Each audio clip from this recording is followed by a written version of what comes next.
draw reference from last year wild card in M5. He was kind of the guy, he went on Hilda, one of the few guys that play Hilda, and just cleaved SMG in half and kind of took that game from them. And coming into this, I do expect him to kind of take on that role again, like the Gato Kacha as well. Hit an insane, like, godlike legendary streak Gato Kacha game in the wildcard stage.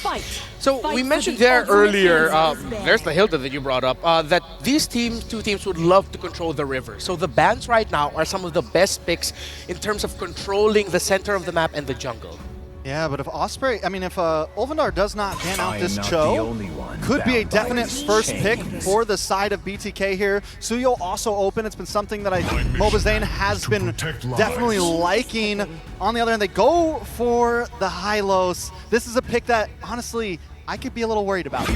Oh yeah, you did mention the white horse meme that came out of NECT, and of course with Ulfwenar having it available for them, I feel like this is an alien Cho more than it is an Apex 47 Cho.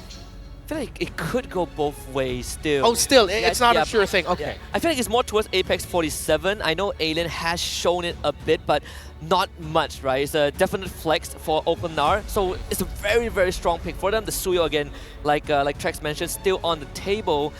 They could go for that. Valentina for Rosa is also one of the few first phase picks for Ulfwenar on red side.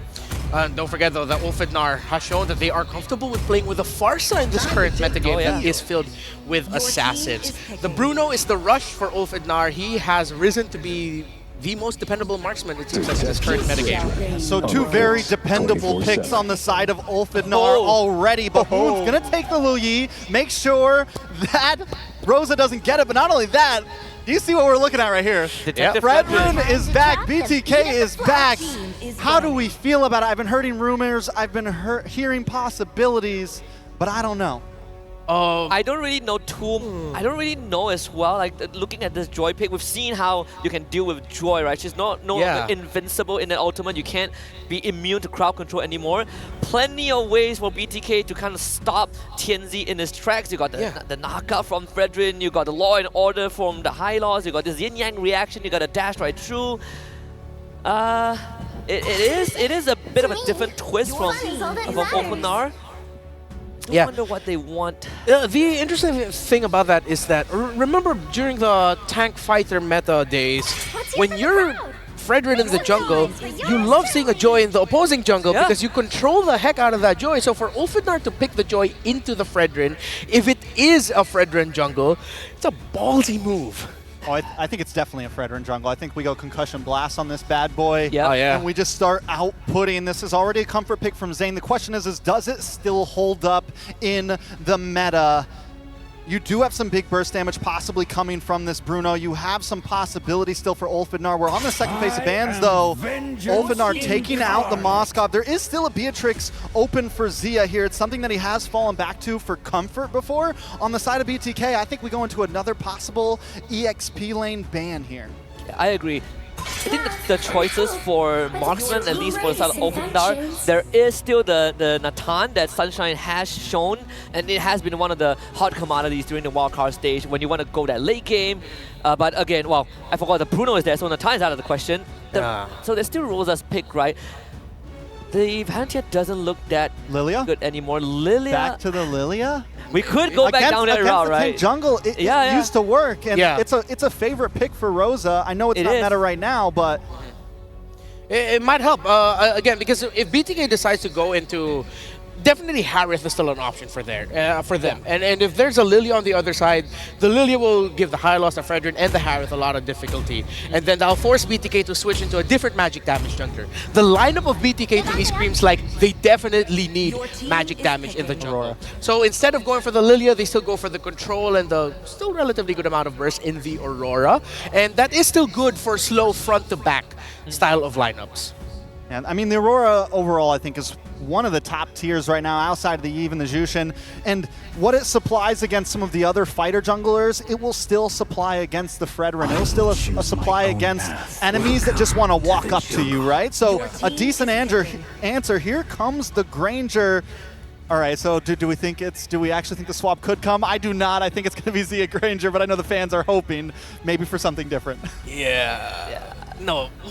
No, yeah, Zia Granger. Yeah, Granger, for sure. There's no way that no they other put anyone goal, else. right? Yeah. There's no other goal later. Yeah, up against the Bruno. So, okay. So we are going to be seeing the return of Fredrin in the jungle. Well, 100% on Arlott EXP.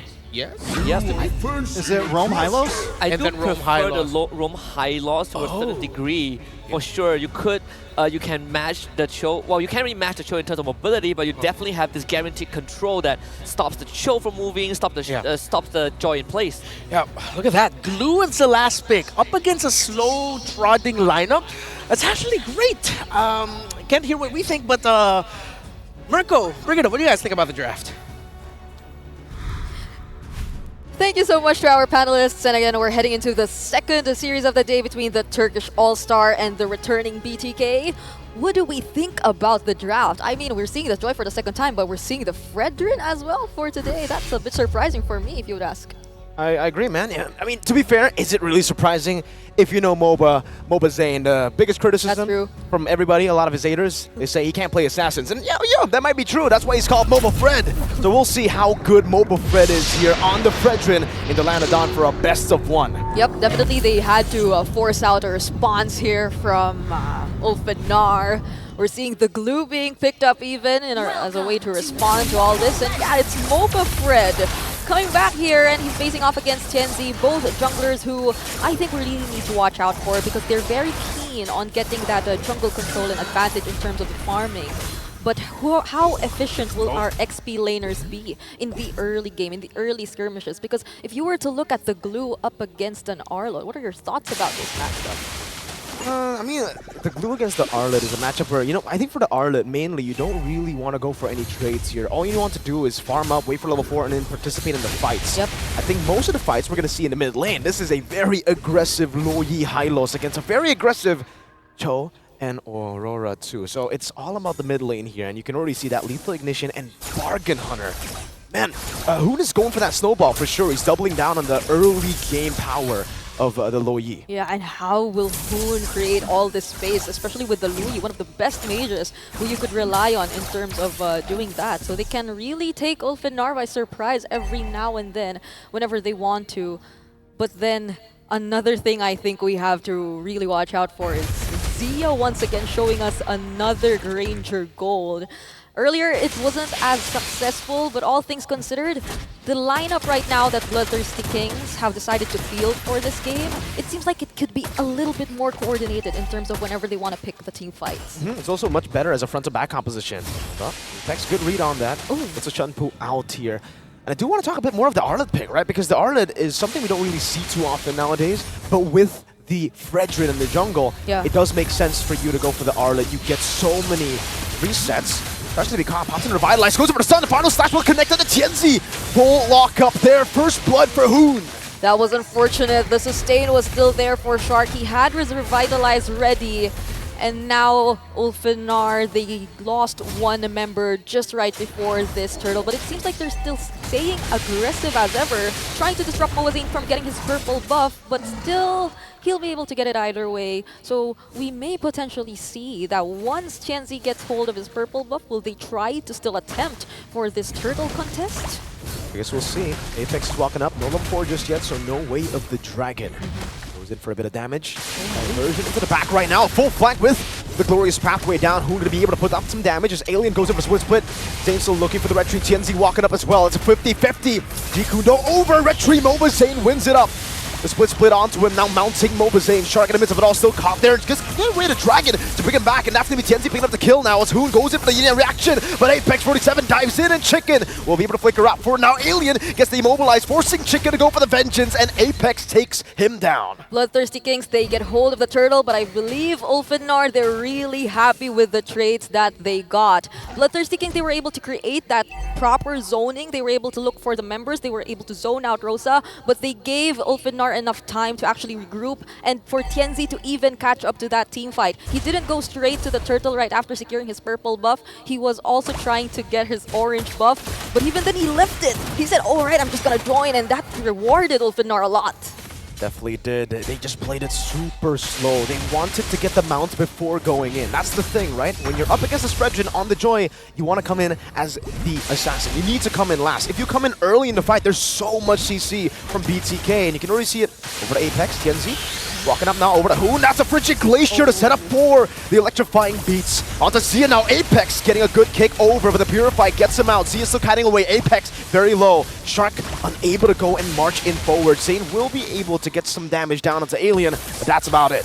I feel like this entire situation is becoming something Ulfidnar really consistently takes advantage of. Their early rotations coming in from their XP lane and the information that they're able to get immediately, but that's a trade. They take Apex 47, so I don't think they'll be as aggressive towards this bottom lane anymore. Like, it's a kill, right? It's good for Zia, but it was also great for Sunshine. He got almost the entirety of the turret gold there down below.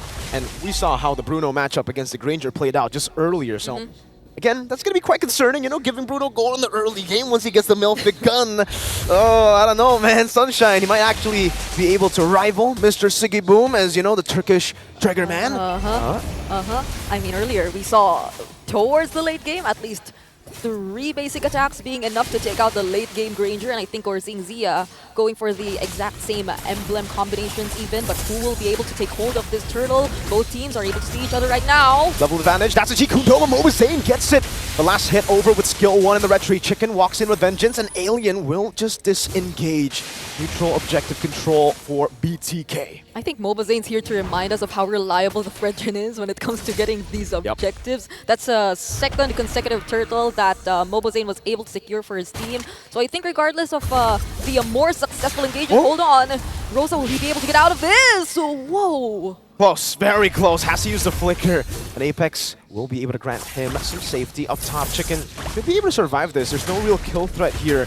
Bottom lane, that's a diversion. Sunshine going to be caught. Hoon missing out the net reaction, but Zia gets the last hit. Apex with the way to drag, but Revitalize gets popped in by Shark, and now Apex is forced back. They have essentially already shut down Sunshine now. They're going to get a shove down, and what are they going to look to group? That was a really quick response from BTK though. Like, the moment they knew there were 2 members trying to actually get some of White Chicken's attention, an immediate diversion towards the bottom lane, and a very great or a rewarding kill that they could secure up against the Sunshine, who earlier we mentioned, he's just getting all the farm. He's going unnoticed, but now Bloodthirsty Kings, they're paying attention as well. So they want to shut down these winning conditions for Ulfidnar. And we also haven't paid much attention to how Bloodthirsty Kings, they're actually showing some slightly better control in terms of taking the conversions and objectives of the turrets. I think they're doing a much better job so far here. Only the turret gold really going to Ulfidnar, right? But in the mid-game, late game, getting these turrets, that's what's important here. Not just that turret gold, and Zia is already being swapped up top. Let's see how they get this. Zia is getting 3 hits down. Doesn't look like Ulfidnar want to walk, and Mobazane doing a good job on this Fred. That's Moba Fred for you. I can imagine how hyped up those former Fredrin users are right now, or do we really call them former? Because either way, I think we're gradually seeing a increase the number of Fredrin appearances. Who knows? This might not be the first or the last time we'll see the Fredrin here in M6, and this is the 3rd and last turtle that, compared to the first 2, Ulfidnar won't be contesting anymore. Perfect turtle for the Bloodthirsty Kings.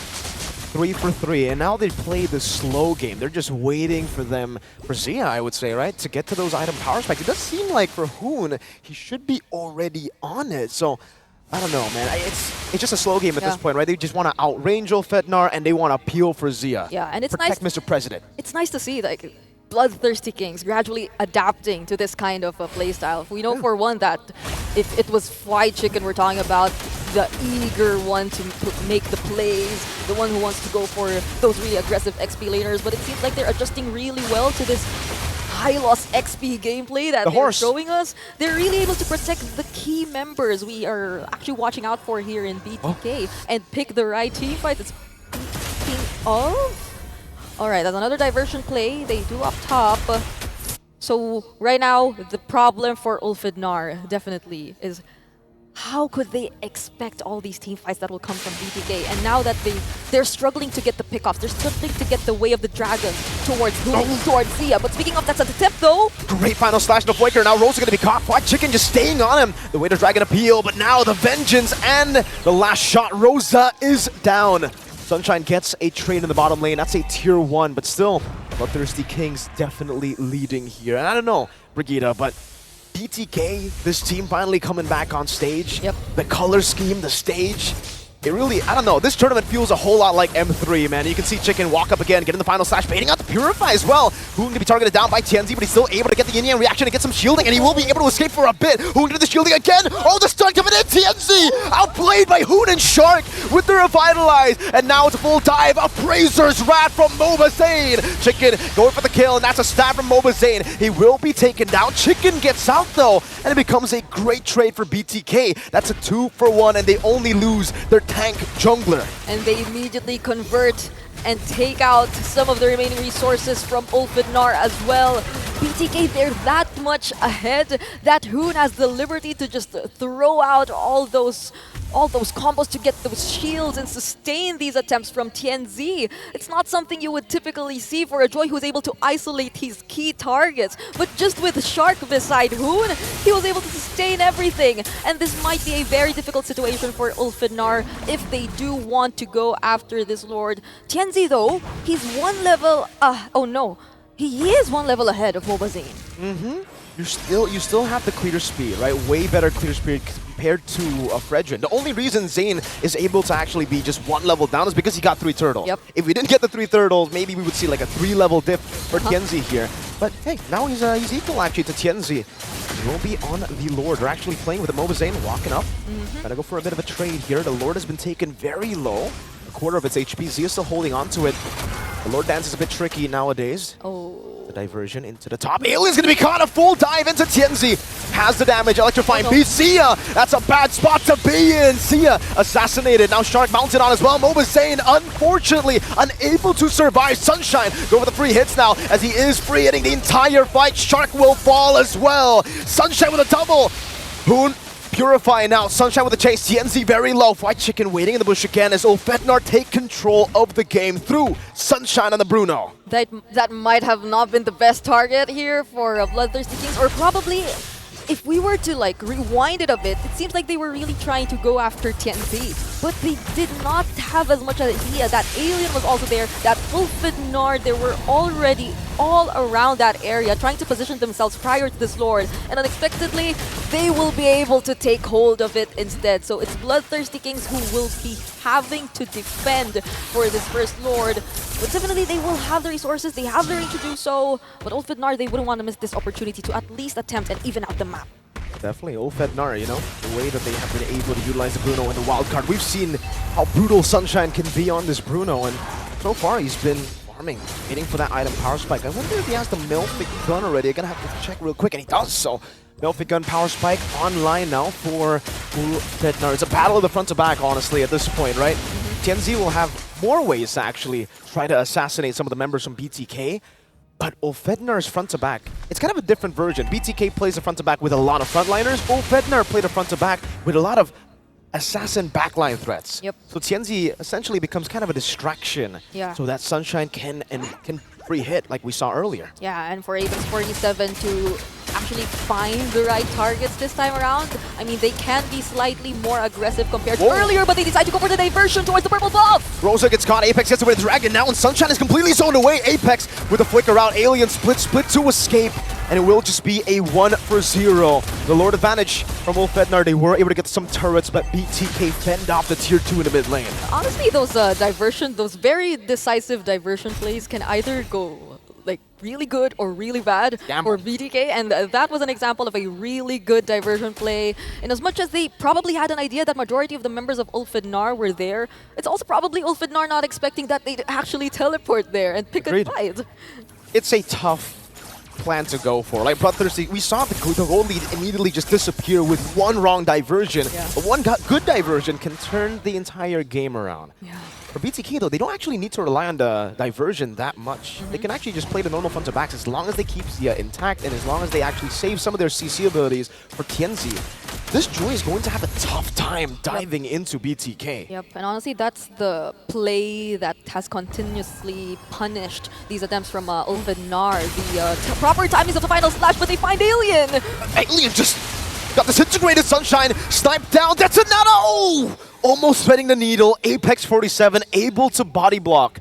But we're getting to a point in the game where the range is starting to play a big factor. Just like in game 1 with Innocent on the Granger, now it's Zia on that Granger. Yeah, and I mean, even if they decide to like take on these fights head on and right in front of these members, that's like increased accuracy for those skill shot based skills from BTK to actually connect towards Ulfinar. And as we've seen it earlier, that's Alien, one of the tankiest heroes from Ulfinar. But he surprisingly just disappeared in the blink of an eye. So BTK, they may take control of this Lord Pit.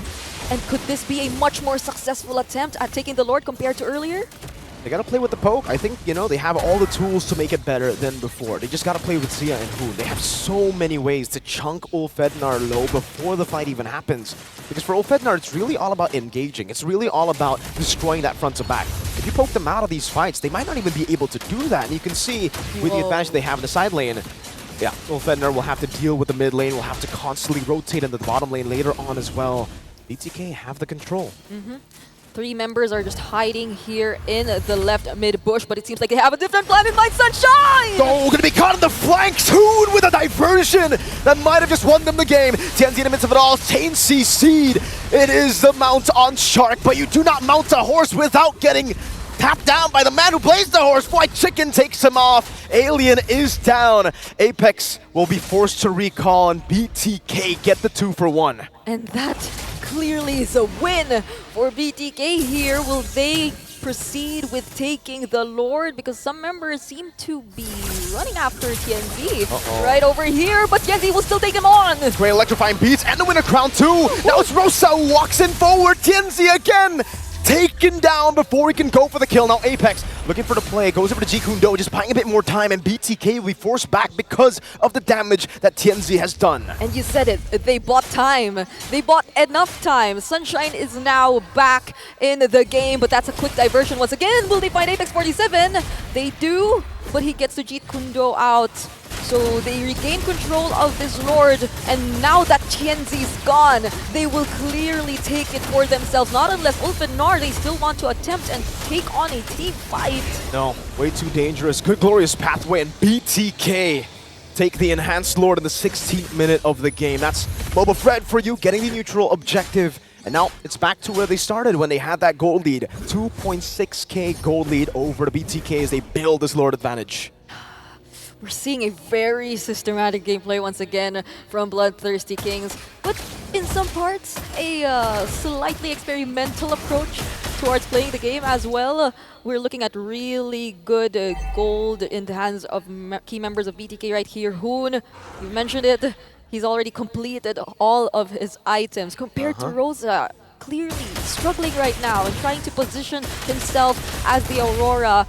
It seems like he's been a consistent target for BTK ever since the beginning of this game, but Hoon, wow. Wow, that was a crazy diversion take from Hoon. I didn't think he would take it, but you know, he does. He knows that there were a lot of people there to help him out. Oh, TNZ was looking for a flank, gets caught out and spotted out. He will just go to the purple buff. I don't know if BTK will... no, they won't chase TNZ. They're just going to play with the Lord and maybe look for the Lord charge. But no, they're actually taking it super slow. Won't play for the Lord. The Lord gets taken down. Sunshine deals with it. They'll steal the purple buff away. Oh, now Apex is chain CC, but he does have the Shun Poo. So, yeah, it becomes a kind of just... It's an equalizer. Now they are on the same amount of turrets. Yep, honestly, I feel like we're seeing some, or BTK having some second thoughts as to whether or not should they be reacting to the pressure that TNZ is trying to create in this kind of situation against BTK, where they're clearly trying to catch up. But that's one of the strengths that you'd probably consider for this kind of assassin jungler, for the Joy. Like the mobility it has, the ability to close gaps or even just run away from these members of BTK and create or control the macro all by himself, it's one thing that could probably distract BTK from doing whatever they want to do, doing whatever by-the-book attempt they want to proceed with in closing this game. But Apex 47 and even TNC, he comes in from behind. Alien trying to split them up. Zia still kiting away. Mobazane able to sustain back up, but Alien won't be able to do the same. Oh, it's a battle of the frontliners, and Zane is on that Fredrin. So tanky and sustainable. It seems like those sandwich plays aren't really working for the matches we've seen today, at least. That's a 3-man knockup though, but the immediate burst down! For Chicken with the final slash finding, and the Appraiser's Wrath to combo it in. Tenzi's in the midst of it all as a Joy gets the electrifying beats to win a crown and the immortality buy. But now Tenzi able to escape. Mobazane walks back up, trying to go for the kill, and it's Sunshine with a triple to save Ulfednar in game number 1 in this best of 1. And this is no joke. I just want to say, I lost track. We were already 19 minutes into this game, so the death timers, they're actually quite long. They're actually extending the game to this point, and Tienzi with the high electrifying beats, will he be able to catch Shark? Not just yet, but still dashes in. Fortunately, there's the glorious pathway, but man, this is already almost a 20-minute game. It's coming to a point where we're gonna see one big fight, and then we're gonna see the end here. Ulfednar defending it, and now they're gonna go for the Lord. This is an Evolve Lord, so it's gonna be a bit tougher for BTK to deal with, and there's absolutely no chance they get to contest this. That's a free Evolve Lord over to Ulfednar. This is actually devastating. Bloodthirsty Kings for the entire 18 minutes or so, having complete control, actually making Ulfednar kind of become so unsure of whether or not they actually want to position themselves in certain areas, because Bloodthirsty Kings, they have this tendency to really be first in terms of taking control of these brushes, but then in the blink of an eye, Ulfednar just relying on Sunshine's late game capability. Now we're seeing them being the more aggressive team. Bloodthirsty Kings, they have to defend this, but how reliable is their wave clear exactly when it comes to this point in time? Good question. That's a really good question to ask. Is the Granger going to be able to actually poke down the Lord enough for it to stop the siege? Because Ulfednar, they should have ways to actually zone BTK away and for Sunshine to just get some free hits onto the turret. If he does get those free hits. Oh, Tienzi's melting Mobazane down. Oh, with just a quarter of HP left, forced to use the Appraiser's Wrath, and the Evolve Lord will be able to charge down. That's a base turret taken down up top. Mobazane's going to be very careful with this Fredrin. BTK, they're able to fend off for now. They will be able to defend, but there are going to be some more waves in the mid lane. Ulfednar will not push forward. They will be happy with the base turret taken down up top. If Tienzi hurts that much against Mobazane, how much more if he gains access to Zia, to Hoon, to the other less tanked members of BTK at this point? Because if we were to look at the item builds, this pretty much explains why Tienzi is starting to hurt so much. Yep. He's full build. He also picked up both the Holy Crystal and the Divine Glaive, and if ever he wants to create some crazy plays, some surprising plays, he can go for it. He has the Winter Crown in his arsenal as well. The Winter Crown is such a good tool to have on the Joy, because the Electrifying Beast, I mean, with the new Winter Crown, it still comes out, right? So you're dealing damage with no risk at all while you're in the middle of the fight. And BTK, I think they've been kind of overconfident a lot of times, just sitting on the Electrifying Beats. I know you got the Athenas, I know you got that Radiant Armor, but hey man, it's better not to take that damage when he's on you. Better to actually move back again. I understand though, they want to try to just go for him right as he gets out of the Winter Crown. Unfortunately, Sunshine's there too, right? Tienzi's not the only damage dealer. If you stick like that, Sunshine's going to get that worldie down. He's going to be able to get those free hits. And that's why we've seen Sunshine be the assassin, funnily enough, right? He's not the main damage dealer. Tienzi's been the one chunking them low, but Sunshine's been getting the balls down. Yep, I'm really glad you mentioned that, because for the first, or for at least the entire game almost that we've been seeing, it's this teaming up together. It's this 5-man rotations that have been really benefiting Bloodthirsty Kings. But at this point in time where Ulfednar, they can also do the same. They can rely on their team fight capabilities to its fullest. Will it still be the same story for BTK this time around? Because if they decide to stick together, Tienzi, he can just reach more targets. He can just dash through more targets. And Sunshine with the Worldie, he can just look for the free hits indefinitely. But Tienzi waits when... No! BTK get the diversion, and Tienzi evaporates. 22 minutes in, that might be the play to win the game. Apex trying to open up the map now as Rosa goes in for the zone. Lord should be free. TNZ down for 47 seconds. That's no joke. We're 23 minutes in. The death timers are no joke. But it seems like Ulfvednar, they still want to take on this fight. Apex 47 poked very low. But that's a flicker from Alien. And he's isolated. Oh. He's alone. And Fight Chicken though. Trying to escape, will be able to flicker out there. Does seem like Ulfvednar is doing a great job right now, holding on to it. The Glorious Pathway popped down already. Apex 47 going for the stun right now onto MLBB. Will he be able to get it with the way of the Dragon as well? MLBB still with the Retribution. Apex Immortality down. Sunshine with a Purify. The final slash brings him into Zia's gunshots. The yin-yang reaction will get Hoon a double. And now Ulfvednar will have to defend against the Evil Lord of BTK. While Sunshine is yet to return for nearly a minute. So Bloodthirsty Kings, they're really picking up the pacing. They want to make as much use of this Lord that they've secured for themselves. This is an evolved Lord, and definitely you'd want to stick together this time. This is the moment you'd want to stick together and really stay by the Lord's side. But wait a minute! Winter Crown into the Immortality. TNZ buying some items, but is it going to be enough? TNZ down. Who gets a killing spree? Apex with the conceal. Zia with the Sky Piercer. It's a diversion again to flank Ulfvednar. Rosa pops into Frigid Glacier, trying to survive the Sky Piercer. That's one stack on the board. Apex buying a lot of time, but it is not going to be enough as Chicken gets rid of him. Bloodthirsty Kings. BTK is back on the world stage. A wipeout before securing the game. The return of BTK. MOBA Fred! He's just proving us so much things on the first day! He never fails to do it.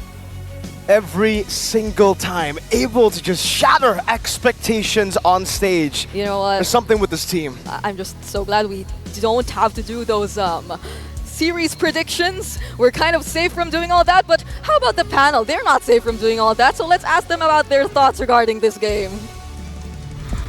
The goal to make America bang again, and they came out with a banger against Ulfvednar. And the funny thing is, we did say the question, or pose the question, are we gonna see a throwback to an old style? Yes, we did. And it's the Fredrin for MLBB.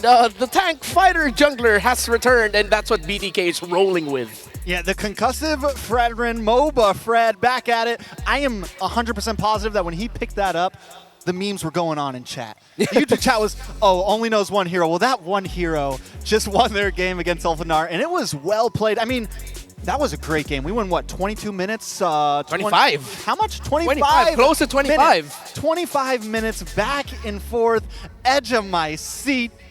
Couldn't ask for anything else. Oh man, I bet NA is going to be very proud of this win, right? We did say that upsets are what makes up Swiss stage. We've seen it in Series 1, and now it happened again. Let's hear now from BTK as they start off the Swiss stage with a victory.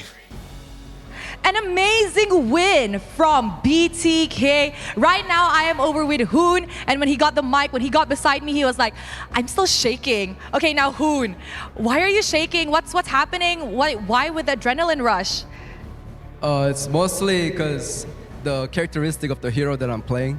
Louis is either hit or miss, right? You're ulting in a bush, you don't know if it's gonna work or it's gonna work, but sometimes we just have to think like, we just gotta do it and then see what happens. That's why the adrenaline rush. All right, now Hoon, let's talk about your M Series run. Now, we know that Hoon has actually played in multiple M Series before. However, it is the first time that you are actually going up against Turkey. Now, Yes. How is this matchup like in your opinion? Do you feel like the region has improved tremendously, and how difficult it is going up against them actually? Turkey has always been performing like consistently, like really good in the international stage. During M4, Rosa was getting a lot of spotlight, so I always wanted to like go up against Rosa. Yeah. Now that you've gone up against Rosa, how do you think he does? Do you think he is amazing still? And it was